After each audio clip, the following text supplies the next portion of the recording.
चलिए बच्चों स्टार्ट करते हैं accounts from incomplete records. Generally exam में 10 से 16 नंबर की इसकी वेटेज होती है और 99.9% चांसेस आर देयर कि आपको इस टॉपिक पर क्वेश्चन मिलेगा ही मिलेगा। देखिए इस चैप्टर के अंदर बेसिकली जितना भी अभी तक आपने अकाउंट्स पढ़ा है वो सारा का सारा चेक होने वाला है। मैं आपको थोड़ा सा बता दूं कि accounts from incomplete records exactly होता क्या है। देखिए जो छोटे बिजनेसमैन होते हैं, जिन्होंने अभी बिजनेस स्टार्ट किया होता है या जिनका बिजनेस इनिशियल स्टेजेस में होता है या जो बहुत लो लेवल पे ऑपरेट कर रहे हैं, इतना अच्छा उनका रेवेन्यू नहीं है, तो जनरली ऐसे बिजनेसेस में क्या होता है कि सारी की सारी ट्रांजैक्शंस को डबल एंट्री बुक कीपिंग पर रिकॉर्ड नहीं किया जाता। देखिए वो तो जब बिजनेस एक लेवल पे पहुंच जाता है, एक अच्छा उसका लेवल आ जाता है, तो एक अकाउंटेंट रखा जाता है और फिर डबल एंट्री बुक कीपिंग से सारी एंट्रीज रिकॉर्ड की जाती हैं।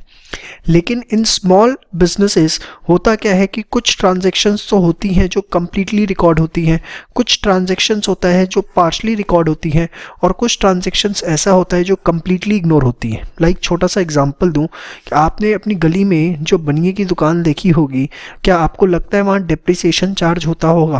वो डेप्रिसिएशन अपने फिक्स्ड एसेट्स पे चार्ज करते होंगे, बहुत रेयर चांसेस है, मैं डिनाई नहीं करता बट रेयर है। तो देखिए वो डेप्रिसिएशन की ट्रांजैक्शन कंप्लीटली क्या हो गई, इग्नोर हो गई। वो लोग जब भी किसी को क्रेडिट सेल करते हैं तो क्या करते हैं, एक उनका रजिस्टर होता है लेनदार कि उन्होंने किस किस से पैसे लेने हैं, वो उसमें सिर्फ उसका नाम चढ़ा देते हैं, तो मतलब सिर्फ डेटर अकाउंट में पोस्टिंग कर देते हैं और कुछ नहीं करते। सम ट्रांजैक्शंस आर कंप्लीटली रिकॉर्डेड। ये लोग जब कैश सेल्स करते हैं तो कभी भी आप देखना, एक तो अपनी कैश बुक के अंदर चढ़ा देते हैं कि आज कितना रोकड़ा आया, और दूसरी ये अपनी सेल्स बुक जो मेंटेन करते हैं उसके अंदर भी चढ़ा देते हैं कि ये माल बिक गया। तो कुछ ट्रांजैक्शंस कंप्लीटली रिकॉर्ड होती हैं, कुछ पार्शली रिकॉर्ड होती हैं और कुछ कंप्लीटली इग्नोर हो जाती हैं। इस वजह से बोला जाता है इसे अकाउंट्स फ्रॉम इनकम्प्लीट रिकॉर्ड्स, जिसको बहुत फ्रीक्वेंटली सिंगल एंट्री सिस्टम भी बोल दिया जाता है। लेकिन सिंगल एंट्री सिस्टम का मतलब ये नहीं है कि सिर्फ एक ही साइड जाए, बेसिकली इसका नाम है अकाउंट्स फ्रॉम इनकम्प्लीट रिकॉर्ड्स। अब देखिए हमारे पास क्या होगा, हमारे पास कुछ इनकम्प्लीट डिटेल्स होंगी जिससे हमें ट्रेडिंग एंड P&L बनाना होगा। जी हाँ, ये ट्रेडिंग एंड P&L वही है जो आपने अर्लियर स्टेज में फाइनल अकाउंट्स के अंदर सीखा है, उसी तरीके का है, बट थोड़े से यहाँ पे ट्रिक्स लगाने होंगे। उस तरह की एडजस्टमेंट्स तो नहीं करनी होंगी फाइनल अकाउंट्स की तरह, लेकिन थोड़े से ट्रिक्स हमारे यहाँ लगेंगे। आगे बढ़ने से पहले आपको एक बेसिक अकाउंट्स रिवाइज करवा दूँ कि असेट जब बढ़ते हैं तो डेबिट कम होता है तो क्रेडिट, लायबिलिटीज जब बढ़ती है तो क्रेडिट कम होता है तो डेबिट, एक्सपेंसेस डेबिट और इनकम्स क्रेडिट। ये बातें हमें पता ही हैं।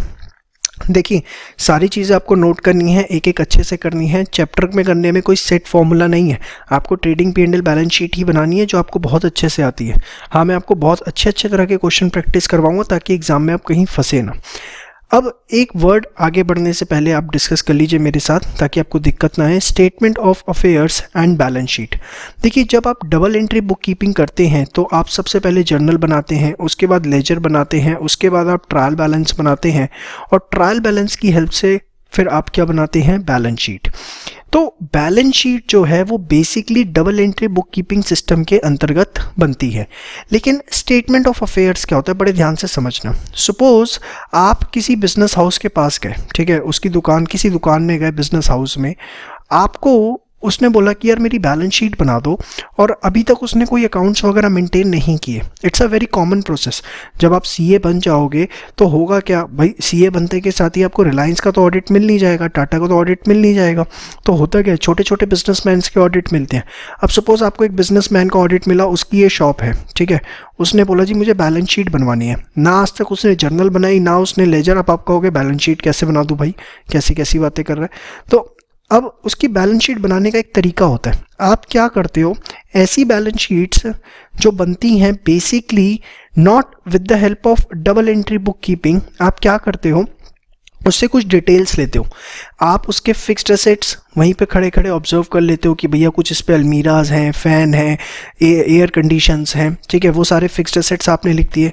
फिर आप उससे कुछ डिटेल लेते हो कि तेरे पास भाई स्टॉक कितना है, तूने किससे कितने पैसे लेने हैं, पैसे कैश इन हैंड कितना है, बैंक में कितने पड़े हुए हैं, इस तरह से आप उससे डिटेल्स लेते हो। फिर आप पूछते हो उससे बड़े आराम से कि भैया तूने किसी को कुछ पैसा देना तो है, तो बताओ कोई लायबिलिटीज़, कोई आउटस्टैंडिंग एक्सपेंसेस। तो बेसिकली आप क्या करते हो, with the help of observation चीज़ें जो है वहाँ पर इकट्ठी कर रहे होते हो। और उसके बाद आप देखो, इधर आपको सारे असेट्स पता लग गए, वो आपने सब उससे पूछ ही लिया, ठीक है। लायबिलिटी आपने पूछ ली, तो आपको पता है बैलेंस शीट की दोनों साइडें मैच होंगी। असेट्स या तो लायबिलिटी से आएंगे या उसने अपना पैसा लगा रखा होगा, तो ये चीज़ आप एज ए बैलेंसिंग फिगर वहाँ पर निकाल लेते हो। तो जब आपने एक बैलेंस शीट तैयार करी, not with the help of double entry book keeping system, just by with the help of your observation, जिसमें आपने उसके सारे असेट्स लिख दिए, उसकी लायबिलिटीज़ लिख दी और कैपिटल, उसकी बैलेंसिंग फिगर निकाल दी, that is called as statement of affairs. देखिए ज़रा, both represents financial position, however statement of affairs is prepared from incomplete records and balance sheet is prepared using double entry bookkeeping system। ये exam में आपसे theory में भी 2 number में पूछा जा सकता है कि स्टेटमेंट ऑफ अफेयर्स और बैलेंस शीट में क्या डिफरेंस होता है। तो फटाफट एक बार ये वाला पार्ट जो है आप नोट डाउन करिए फास्ट। इस पूरे चैप्टर के अंदर अनटिल एंड अनलेस वो हमें क्वेश्चन में नहीं कहेगा कि आपको बैलेंस शीट बनानी है, तो हम अपनी तरफ से जो वोकैब यूज़ करेंगे वो statement of affairs he use करेंगे, क्योंकि चैप्टर का नाम ही अकाउंट्स फ्रॉम इनकम्प्लीट रिकॉर्ड्स है। हाँ, क्वेश्चन में ही अगर वो बैलेंस शीट वर्ड यूज़ करता है तो that's a separate issue, then हम बैलेंस शीट ही यूज़ करेंगे। अदरवाइज हम वर्ड जो यूज़ करेंगे that will be statement of affairs. तो यहाँ पर ये जो मैं आपको बैलेंस शीट बोल रहा था, it is basically statement of affairs. तो hopefully fundamental difference is clear कि that statement of affairs is prepared from incomplete records and balance sheet is prepared with the help of double entry bookkeeping। चलिए बच्चों, जैसा कि मैंने आपको बताया, इस चैप्टर के अंदर जितना भी आज तक हमने अकाउंट्स, बेसिक अकाउंट्स सीखा है वो सारा यूज़ होगा। तो एक बार उसे मैं रिवाइज करवा देता हूँ। असाइनमेंट आप लोगों के हाथ में होना चाहिए। चलिए, सबसे पहले कैश एंड बैंक अकाउंट की हम बात करें तो हमें पता है कैश एंड बैंक अकाउंट क्या है, एक बेसिकली असेट है। तो जितनी भी हमारे पास रिसीट्स आएंगी वो सारी की सारी डेबिट होंगी और जो भी पेमेंट्स होंगी वो क्या होंगी, क्रेडिट होंगी, ठीक है। तो आइए, यहाँ कैश एंड बैंक अकाउंट लिखा है मैंने, आप इसे कैश बुक भी लिख सकते हैं, इसमें कोई दिक्कत नहीं है। आइए क्वेश्चन नंबर 1 पे, appropriate the missing figure by preparing the cash and bank account for the year 2010-11 from the following information. अब क्या इन्फॉर्मेशन है, देखिए। सबसे पहले collection from debtors 75,000, payments to, देखिए कलेक्शन फ्रॉम डेटर्स से 75,000 पैसा आया है, तो क्या होगा, वो डेबिट होगा। येस और नो, डेटर्स आप देखिए डेबिट हुए 75,000। इसके बाद पेमेंट टू क्रेडिटर्स 52,000 क्रेडिट होगा, येस और no. B R collected 24,000, B R collected मतलब पैसा आपके पास आया। बिल्स पेबल डिस्चार्ज 18,600 पेमेंट गई, क्रेडिट करेंगे, येस और नो। उसके बाद कैश सेल्स डिपॉजिटेड ₹17,200, तो कैश सेल्स हुई 17,200 की, तो सेल्स करके पहले आपके पास कैश आया और फिर आपने उसे डिपॉजिट किया। डिपॉजिट करने की कॉन्ट्रा एंट्री होगी, बैंक बैलेंस बढ़ जाएगा, कैश इधर से कम हो जाएगा। कॉन्ट्रा एंट्री हमने करी है, सी लिख देंगे ऐसे ही, LF बनाने की ज़रूरत नहीं है इंटर लेवल पे, ब्रैकेट में सी लिख दीजिए, सफिशिएंट है, ठीक है। इसके बाद अगर मैं आगे बात करूं, नेक्स्ट कैश परचेजेस 1000, जिसकी हमने चेक से पेमेंट करी है परचेजेस। देखिए जनरली बैंक की जो ट्रांजैक्शन होती है उसके लिए यही लिखा जाता है बाय चेक, तभी आप उसे माने, अदरवाइज ना माने। कैपिटल इंट्रोड्यूस्ड 5,000 रुपीज़ आपके पास आए। ड्राइंग्स 15,000, आपका कैश कम हो गया। Commission received 3,000। आपसे मैं उम्मीद करूंगा क्वेश्चन आप खुद ही करें, लास्ट में बैलेंस चेक करें, आप समझ में आ गया होगा आगे। तो वेजेस पेड आपका 24,000 कम हो जाएगा। उसके बाद आपका सैलरीज पेड 30,000, उतना आपका कम हो गया। कैश रेंट 8800, फिर इंश्योरेंस प्रीमियम 1,600 रुपये, फिर हमने कार्टेज पे करा 500 रुपये, ठीक है। इसके बाद अब हम आगे बढ़ेंगे। एडवर्टाइजिंग पेड 660, ठीक है। तो आपके पास इसके बाद देखिए सबसे बड़ी चीज़, इन्होंने जो एंड में आपको बैलेंस दिया है, these are the opening balances, और उसमें देखिए बैंक का पहले दिया है और कैश का बाद में दिया है। छोटा क्वेश्चन है तब भी गलती होने के पूरे चांसेस हैं। तो कैश बैलेंस PD 28,000 और बैंक का कितना 8700, तो आपका इधर बैलेंस CD आ जाएगा जब आप इसे सॉल्व करेंगे। दिस विल बी 840 एंड 24,900, ठीक है। फटाफट इसे बनाइए फास्ट। देखिए नोट्स पूरे बनाने हैं, आसान है मुश्किल है इससे फ़र्क नहीं पड़ता, लेकिन क्वेश्चन आपको सारे करने हैं। मुझे पता है आपको ये सब चीज़ें आती हैं, लेकिन आप इसे एटलीस्ट एक एक क्वेश्चन जो मैं आपको करवा रहा हूँ वो सारे आपको प्रैक्टिस करने ही हैं। चलिए बात करते हैं हम डेटर्स की। डेटर्स अगेन असेट होते हैं, यस और नो। तो डेटर्स अगर बढ़ेंगे तो हम उसको क्या करेंगे, डेबिट करेंगे, और डेटर्स अगर कम होंगे तो क्या करेंगे, क्रेडिट। अब डेटर्स बढ़ किस वजह से सकते हैं, because of credit sales, yes और नो। और कम किस वजह से हो सकते हैं, बिकॉज की बैड डेट्स हो गए, या डिस्काउंट अलाउ किया हमने अपने डेटर्स को, या हमने उनसे बिल्स रिसीवेबल ले लिया, यस और नो, और बीआर एक्सेप्ट करवा लिया उनसे, या उन्होंने पेमेंट कर दी। तो इन सब कारणों से जो हमारे डेटर्स हैं वो क्या हो जाते हैं, कम हो जाते हैं। अब देखिए होता क्या है, जब हम सिंगल एंट्री में क्वेश्चन कर रहे होंगे इस चैप्टर में, तो हमारे पास सारी इंफॉर्मेशन नहीं होगी, कोई ना कोई इंफॉर्मेशन, जैसे डेटर अकाउंट आप बना रहे हैं तो मिसिंग होगी। तो वो बैलेंसिंग फिगर जनरली क्या हो सकती है, if it's a debit balance. देखिए डेबिट बैलेंस का मतलब क्या होता है, बहुत सारे बच्चों को ये भी नहीं पता होता, मैं बता दूं। कोई भी अकाउंट है, डेबिट बैलेंस का मतलब है, सपोज यहाँ पर 100 है और यहाँ पर है 70, तो जिस साइड का टोटल ज़्यादा आ रहा है, इस साइड का टोटल ज़्यादा आ रहा है 100 है, जबकि इस साइड का भी 70 है, तो आप इधर बैलेंस करने के लिए कुछ ना कुछ 30 लिखेंगे, चाहे बैलेंस सीडी लिखें व्हाट्सोएवर, ठीक है, ताकि ये बैलेंस हो जाए। लेकिन ओरिजिनली अगर आप देखें तो डेबिट साइड का टोटल ज़्यादा था और क्रेडिट का कम था, तो वी से कि it's a debit balance. Debit balance का मतलब डेबिट टोटल ज़्यादा है, ठीक है, ये आप इस पे लिख लीजिए। तो अगर डेबिट बैलेंस बच रहा है तो ऑब्वियसली हमें क्रेडिट साइड कुछ ना कुछ लिखना पड़ेगा ताकि दोनों साइड मैच हो जाए। तो जनरली देखो, एक वर्ड मैंने लिखा है जनरली, तो जनरली आप देखेंगे कि अगर डेटर्स अकाउंट में डेबिट बैलेंस है तो बैलेंसिंग फिगर जो है वो कलेक्शन फ्रॉम डेटर्स होगी। या अगर क्रेडिट बैलेंस बच रहा है, क्रेडिट बैलेंस बच रहा है मतलब क्रेडिट साइड का टोटल ज़्यादा है और डेबिट साइड का बैलेंस जो है वो कम है। मेरी बात समझ में आ रही है? सपोज यहाँ आपका 200 है और यहाँ पर आपका 50 है, तो क्रेडिट साइड का टोटल ज़्यादा है, डेबिट का कम है, तो क्रेडिट बैलेंस अगर बच रहा है तो वी विल से कि जनरली देखेंगे, जरूरी नहीं है कि यही बचे, कुछ और भी बच सकती है, बट एक जनरल ओपिनियन आपको ये लेके चलना है कि वो जो बैलेंसिंग फिगर बच रही होगी वो क्रेडिट सेल्स होगी। समझ में आई बात? तो एक बार ये जो रेड इंक से है सिर्फ ये वाला नोट डाउन करना है, ग्रीन वाला आपको कुछ भी नोट डाउन नहीं करना, वो सिर्फ समझाने के लिए, ठीक है। रेड वाला नोट डाउन करिए और क्वेश्चन पे आइए। Ascertain the appropriate missing figure from the total debtors account. Debtors at 31st March 2010 28,000, debtors on 31st March 2011 24,000। तो देखिए ओपनिंग बैलेंस हमारे पास है 28,000, बैलेंस सीडी क्लोजिंग बैलेंस 25,000। फिर देखिए सेल्स रिटर्न है, डेटर इससे कम हो जाते हैं तो क्रेडिट कर देंगे 1,000। वैसे तो क्वेश्चन आप खुद करिए उसके बाद मैच करिए, बट दिक्कत है तो आप साथ साथ भी कर सकते हैं। कैश रिसीव फ्रॉम डेटर्स, इससे आपके डेटर्स कम हो जाएंगे, क्रेडिट कर देंगे। बी आर ड्रॉन, तो इससे भी आपके डेटर कम हो जाएंगे क्योंकि बी आर आपने ले लिया। डिस्काउंट अलाउ किया, डेटर्स कम हो जाएंगे, बेड डेट से आपके डेटर्स कम हो जाएंगे। Check receive from debtors, again आपके डेटर्स जो है वो कम हो जाएंगे। बी आर डिसऑनर हो गया। देखिए बी आर डिसऑनर की एंट्री क्या होती है, याद करो। बी आर डिसऑनर की एंट्री होती है debtors account debit to B R, लिख लो आप बेशक उसके ऊपर, अगर याद नहीं आ रही और याद आ रही है तो भी लिख लो, डेटर्स टू बी आर, ठीक है। तो डेटर्स आपके बढ़ गए, आपने बी आर के नाम से यहाँ पर लिख दिया। इसके बाद आप देखिए चेक्स डिसऑनर हो गए 6,000 के, तो इसकी एंट्री क्या होगी चेक्स डिसऑनर की, इसकी एंट्री होगी डेटर्स टू बैंक, तो ये भी आप लिख लीजिए, डेटर्स टू बैंक इसकी एंट्री होती है। तो आपके डेटर्स ये बैंक हो गए यहाँ पर 6,000।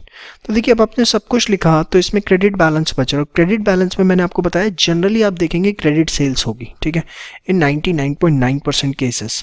तो देखिए क्रेडिट साइड का टोटल ज़्यादा है, डेबिट का कम है, क्रेडिट बैलेंस बच रहा है, तो यहाँ पर हमने लिखा सेल्स एज बैलेंसिंग फिगर, और ये सेल्स कौन सी है, ये आपकी क्रेडिट सेल्स है, क्योंकि डेटर के अंदर क्रेडिट सेल ही आएगी भाई, कैश सेल थोड़ी ना आएगी। यस और नो? श्योर। एक बार फटाफट जो रेड इंक में है प्लस ये ब्लू इंक में है वो नोट करिएगा, ग्रीन वाला कुछ भी नहीं। नेक्स्ट बात करते हैं बी आर अकाउंट की। बी आर में भी बेटा असेट होता है, तो अगर बिल्स रिसीवेबल आपके बढ़ रहे हैं तो आप उसको क्या करेंगे, डेबिट करेंगे, और अगर आपके बिल्स रिसीवेबल कम हो रहे हैं तो आप उसे क्रेडिट करेंगे। अब बढ़ते कब है बी आर, जब आपको बी आर रिसीव होता है, डेटर्स उसे एक्सेप्ट कर लेते हैं तो आपके बी आर बढ़ जाते हैं।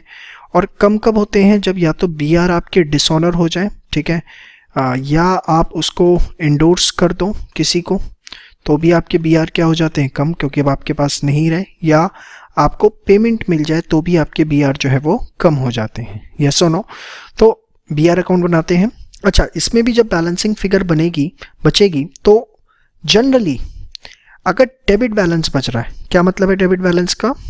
डेबिट साइड का टोटल ज़्यादा है और क्रेडिट का कम है। तो अगर डेबिट बैलेंस बच रहा है तो that will be generally BR collected. But ऐसा बेंचमार्क नहीं है कि यही होगा, कुछ और भी हो सकता है, लेकिन जनरली मैं बता रहा हूँ आपको।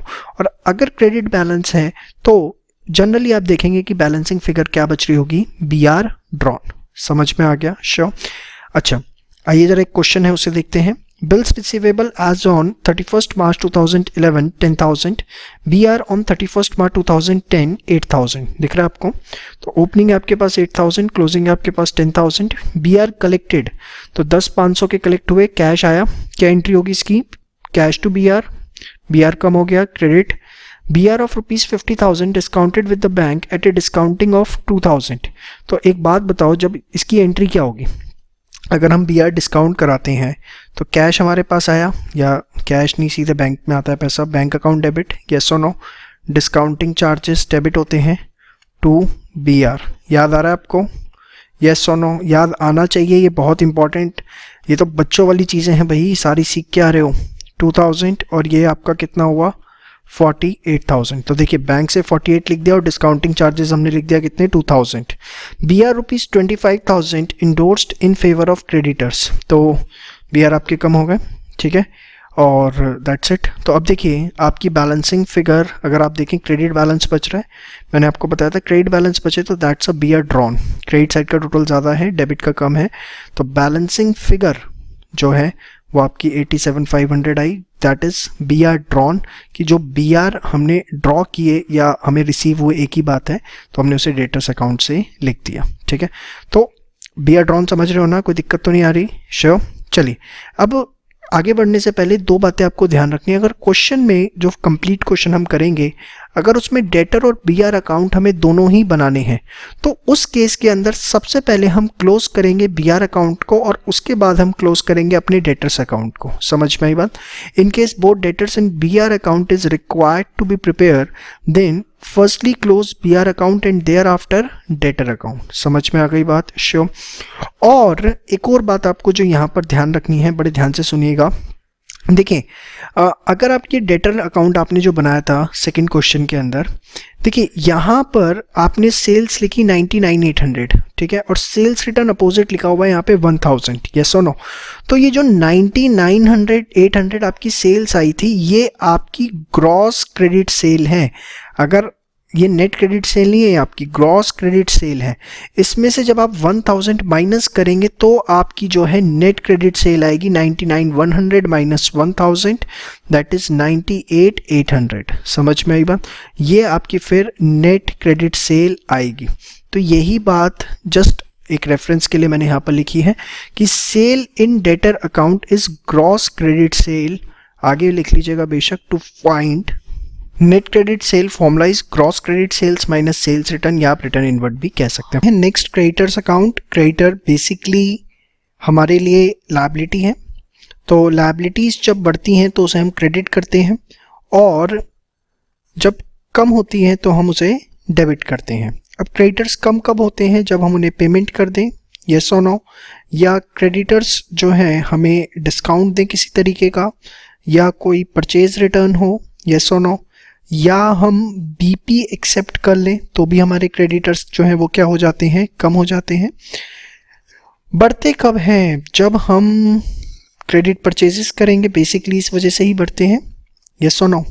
तो चलिए आइए आगे देखते हैं। क्रेडिटर्स में हाँ, एक और बात, अगर बैलेंसिंग फिगर बच रही है, क्रेडिट बैलेंस है मतलब क्रेडिट साइड का टोटल ज़्यादा है और डेबिट का कम है, तो डेबिट साइड बैलेंस करने के लिए जनरली वो बचती है पेमेंट टू क्रेडिटर्स। और अगर डेबिट बैलेंस बच रहा है तो आप देखेंगे कि जनरली वो बैलेंसिंग फिगर बचेगी क्या? Credit purchases. समझ में आई बात? जनरली कह रहा हूँ, कोई बेंचमार्क नहीं है। अगेन स्टार्ट करते हैं क्वेश्चन नंबर 4। पहले आप खुद करिए, कोई दिक्कत आती है तो मेरे से सॉल्यूशन मैच करिएगा। देखिए, क्रेडिटर्स एज ऑन 31st मार्च 2012 3,000 के हैं, और 31 मार्च 2011 को हमारे क्रेडिटर्स हैं 18,000 के। तो ओपनिंग क्रेडिटर्स हैं 18,000 के, क्लोजिंग है हमारे पास कितने के? 3000 के। कैश पेड टू क्रेडिटर्स 52,200, से क्रेडिटर्स हमारे कम हो जाएंगे, डेबिट करेंगे। डिस्काउंट हुआ, डेबिट करेंगे, येस और नो। इसके बाद नेक्स्ट अगर आप देखें परचेज रिटर्न 1000 कम हो गए, डेबिट करेंगे। बिल्स पेबल एक्सेप्टेड रुपीज़ 17,000, 17,000 रुपये के, तो अगेन क्रेडिटर कम हो जाएंगे। फिर चेक इशू टू क्रेडिटर्स 10,000 कम हो गए, येस और no. B R endorsed in favour of creditors rupees 20,000। अब बी आर इंडोर्स हुए, देखिए बी आर इंडोर्स होते हैं अगर क्रेडिटर्स के फेवर में, तो उसकी एंट्री क्या होती है ये आपको पता होनी चाहिए।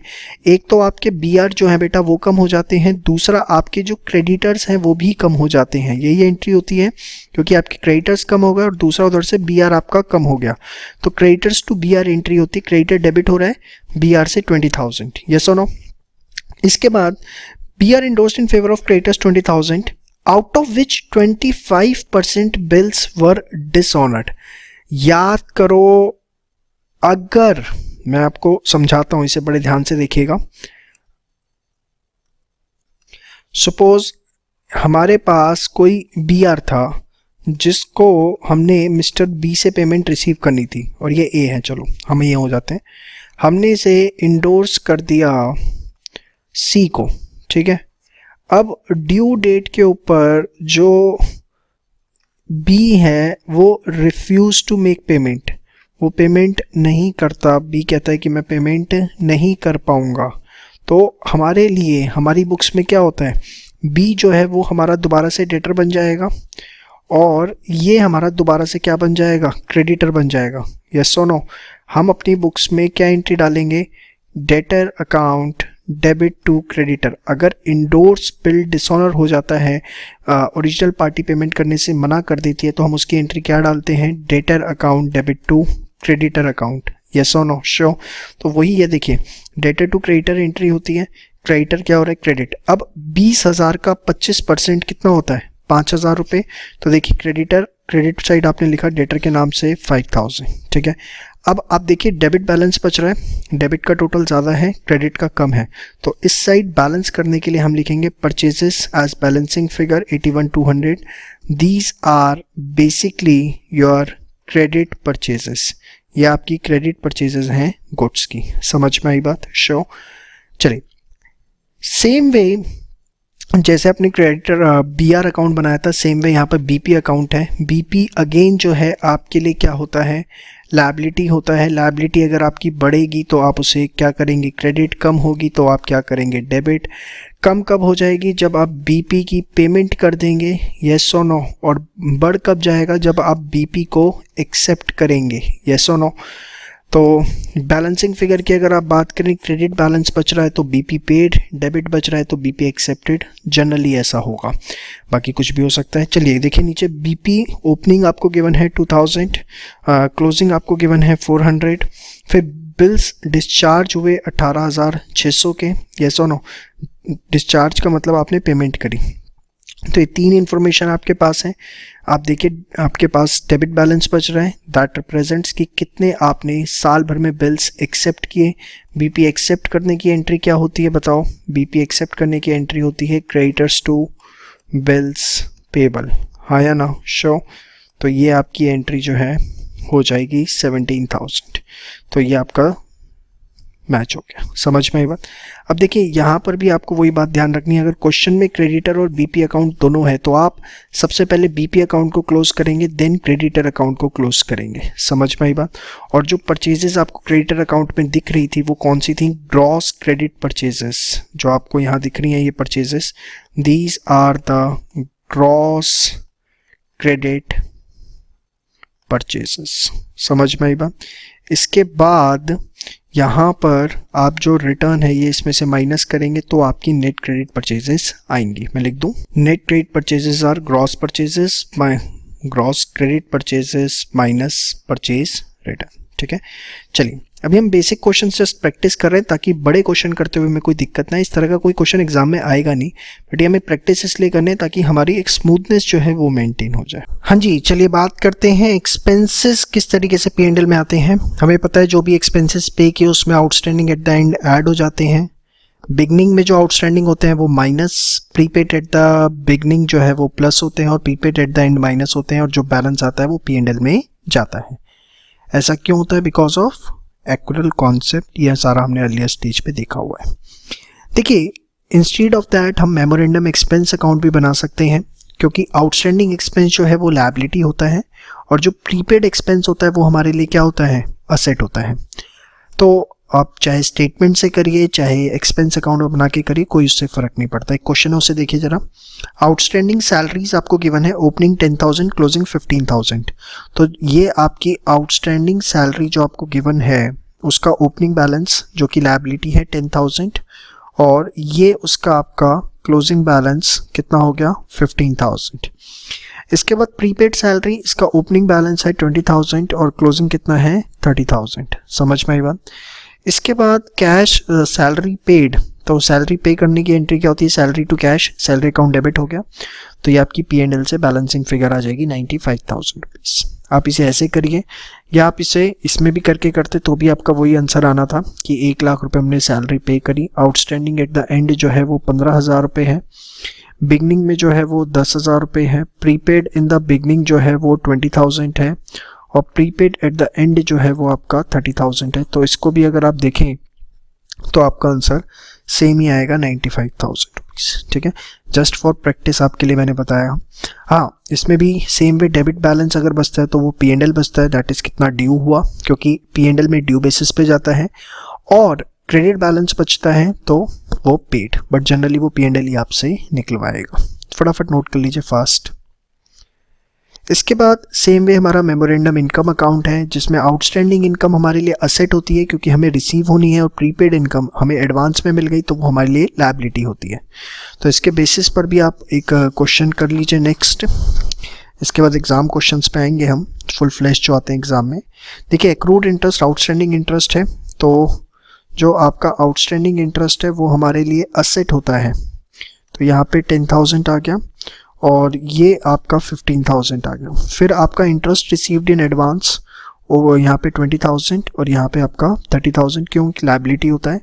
फिर interest receive during the year कितना?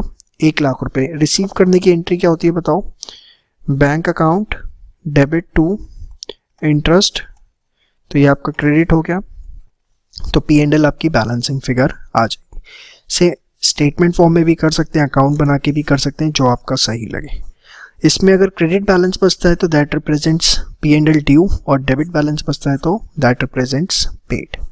तो एक बेसिक प्रैक्टिस हमने सारे असेट, इनकम, एक्सपेंस जो हम बहुत बार अपनी अर्लियर स्टेज में 11th में 12th में फाउंडेशन लेवल पे देख चुके हैं, वो की हमने। अब हम मेन एस्पेक्ट पर आएंगे कि किस तरीके से हमें सिंगल एंट्री के क्वेश्चंस करने होते हैं। ये सिर्फ आपकी एक रिवीजन पॉइंट ऑफ व्यू से था, इसमें मेरा मकसद कुछ भी आपको सिखाना नहीं था, जस्ट आपको एक क्विक रिकॉल देना था चीज़ों के बारे में, जो मैंने आपको फटाफट सारा का सारा दिया। ठीक है।